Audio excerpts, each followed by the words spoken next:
If you were a kid growing up in the mid to late 1980s or into the 1990s, you may have been one of the millions of kids who collected baseball cards. I know there were other sports cards out there like basketball, football, and hockey, but for all intents and purposes, I'm going to go focus on the era of baseball cards since I was a part of that time. Let's take a look at the time frame known as the junk wax era, generally known as the period from late 1980s until the early 1990s. It was when the card manufacturers like Topps, Fleer, Donruss, Score, Upper Deck, Leaf, and others pumped out millions of cards to the point that it oversaturated the market and left the cards worth significantly less than similar cards released earlier in the 1980s. The junk wax era roughly covers the period of 1986 to 1993, when the card companies were overproducing cards and the leagues were over-licensing to anyone who wanted in on the gold rush. For that reason, there are a lot of cards out there from this era, which makes them relatively cheap. There are also a lot of unopened boxes, and the steroids and controversy to the overproduction stigma, and many of the rookie cards of this period pale in comparison to those from a decade earlier or even a decade later in many cases. The junk wax era started around 1986 with the release of the 1986 Topps, Fleer, Donruss, and to some degree Sports Flicks. Back then, there was no internet, eBay, WhatsApp, or any other internet websites to find the value of cards. It was in periodicals like Baseball Card Monthly, Beckett, and other trade newspapers. Beckett magazine was like the holy Bible for collectors. The players of the day graced the covers like rock stars, and rookies and veteran players alike were on hot and cold lists like the celebrity tabloids. Who's who of the sports world. In sports card collecting, wax refers to the unopened boxes of cards or packs, which were generally sealed in a wax-like plastic packaging during that time. There were some companies that used foil packaging, but for the most part, most companies packed their cards in wax. Topps, the leading company of baseball cards at the time, and known as the Topps Chewing Gum Company, had once placed more emphasis on the gum than on the cards, and would place a stick of gum on the back of the deck, leaving the last card with a silhouette of gum as well as the wax seal mark on the last card. How many times do you remember that being the best card on the deck and it being essentially ruined by the gum stains?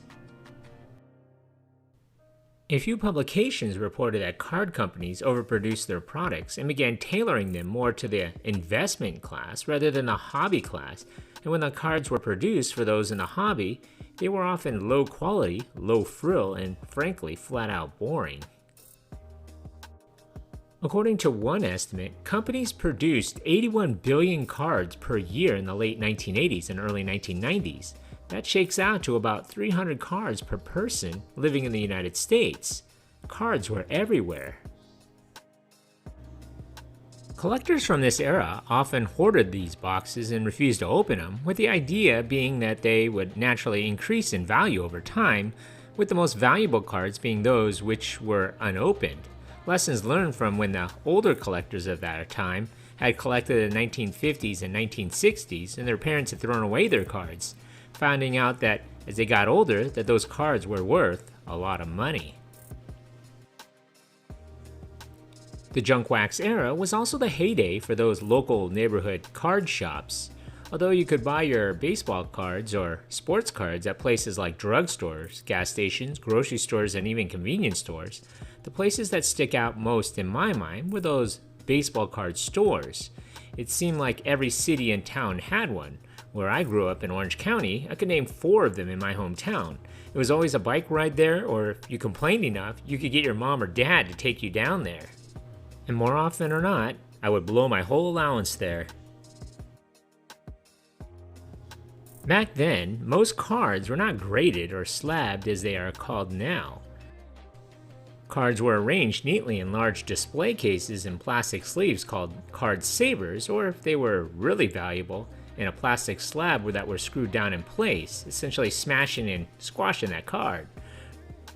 Prices were based on what Beckett told you they were worth. There was no comps or apps to tell you what sold in the last days, weeks, or months. It was based on that little black up or down triangle next to the price when you scroll down lists in Beckett magazine. Cards on display were arranged by player or year, and it always seemed like cards that were listed for $5 or $10 were seen as super valuable and so expensive, especially to a 9-year-old who was lucky to have $2 in change in their pocket. Back then, it was all about opening packs. Who would want to spend $5 on a card if I could rip packs in order to find that card? It was the ultimate treasure hunt to pull the elusive 89 Upper Deck Griffey Rookie, or for me, the 89 Donruss Griffey Jr. Oh, and what about all those commons? Commons were those players that nobody ever heard of and had hundreds of them piled up in boxes, or even shoe boxes. And speaking of where to put them all, back in the 1980s, cards would go into binders, something that modern-day collectors would have a heart attack if they found people putting cards in plastic pages for all their friends to see. The ultimate display of wealth, or bragging rights as a young kid, was showing to your friends a page full of multiples of the same card. Nothing like showing off 9 cards of the same thing. Kids would put their valuable cards, usually worth over $2, in card savers. I remember thinking that putting them in card savers and using the card saver box was the ultimate show of being fancy. The common cards were relegated to shoe boxes or albums, but in the 1980s, we actually read the backs of their cards. We studied the numbers and learned the numbers and stats of the player. I even remembered where they lived too, but not in a stalker way, but it was always surprising to see that a player lived in your own hometown. For me, during that time, there were actually 5 current MLB players who lived in my town, and we all knew that. Many played for my hometown California Angels, not that Los Angeles Angels of Anaheim. Thanks to the baseball cards, I could name pretty much every obscure player on any given team on the 1987-1988 top sets. Ask me now to name 5 players on my favorite team, the New York Yankees. I could, but I couldn't tell you the name of the 5 rookies or utility guys, or even the relief pitchers. If you mention the rookies of the day in the late 1980s and early 90s, you could probably name off Chris Sabo, Greg Jeffries, Todd Van Poppel, Brian Taylor, Ricky Jordan, Ben McDonald, Kevin Moss, or other can't-miss rookie phenoms. I was one of those guys who hoarded their rookies, hoping to cash in like Griffey Jr. Let's just say when I got back into collecting again, I decided to seek out those most iconic cards of that era and have them signed by them.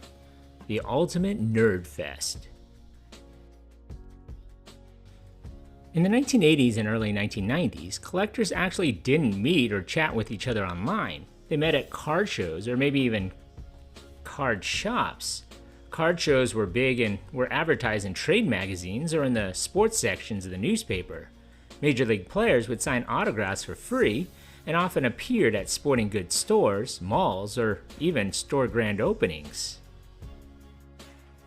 One other note, trading cards as it was known was common. Perhaps my biggest trade in my 14-year-old mind was trading 2 1989 Donruss Ricky Jordan rookies for a 1989 Upper Deck Ken Griffey Jr., a steal by today's standards, but a tough sell back when Ricky Jordan was touted as a rookie phenom.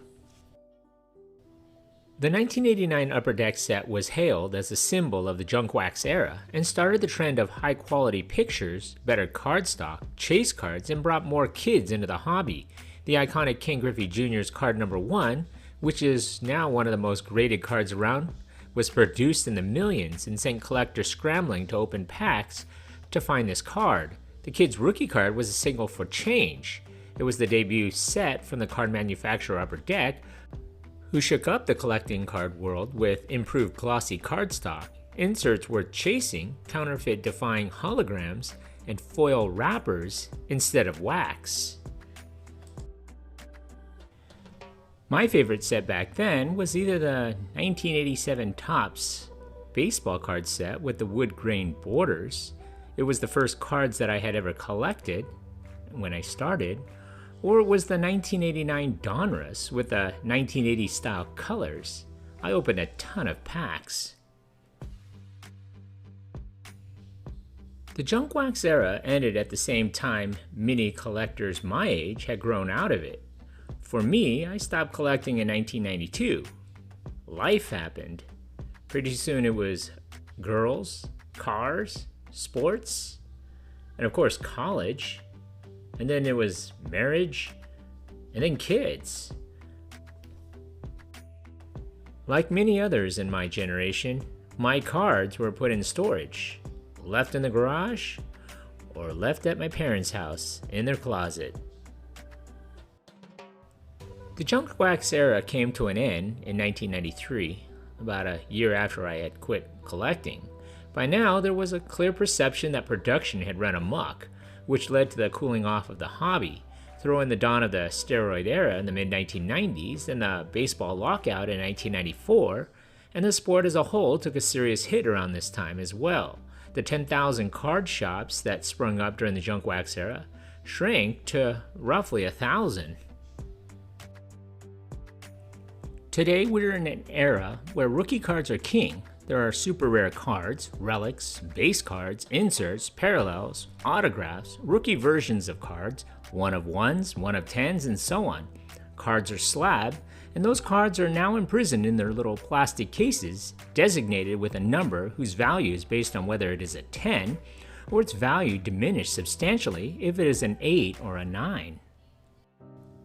A difference of numbers is night and day for the value of the card. A long time ago, there were two grading scales, mint or near mint.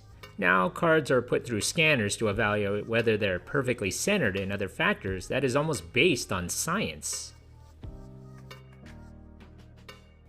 Values are also now based on the performance of that athlete in real time. An injury, an incident off the field, or even a bad season can make that card value drop. Essentially, it is the stock market, buying futures, and the market affected and based on speculation. I believe that we may be in another one of these junk wax eras, or somewhere calling the junk slab era. The hobby today is a lot different than when I started collecting. Money is the focus now rather than just collecting for fun. Sure, it can be fun, but I feel if you're collecting baseball cards for the investment, you might be wasting your money. That's just my opinion though. Leave a comment below and tell me what you think. Thanks. Well kids, baseball season's here again. And with Post Cereal's baseball trading cards. If you like baseball cards and collected them as a kid like me, then thanks for tuning into my video.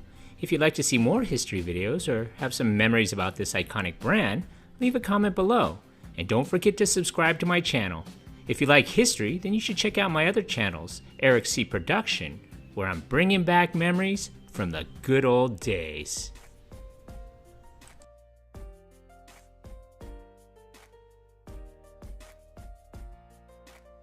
Bringing back memories from the good old days.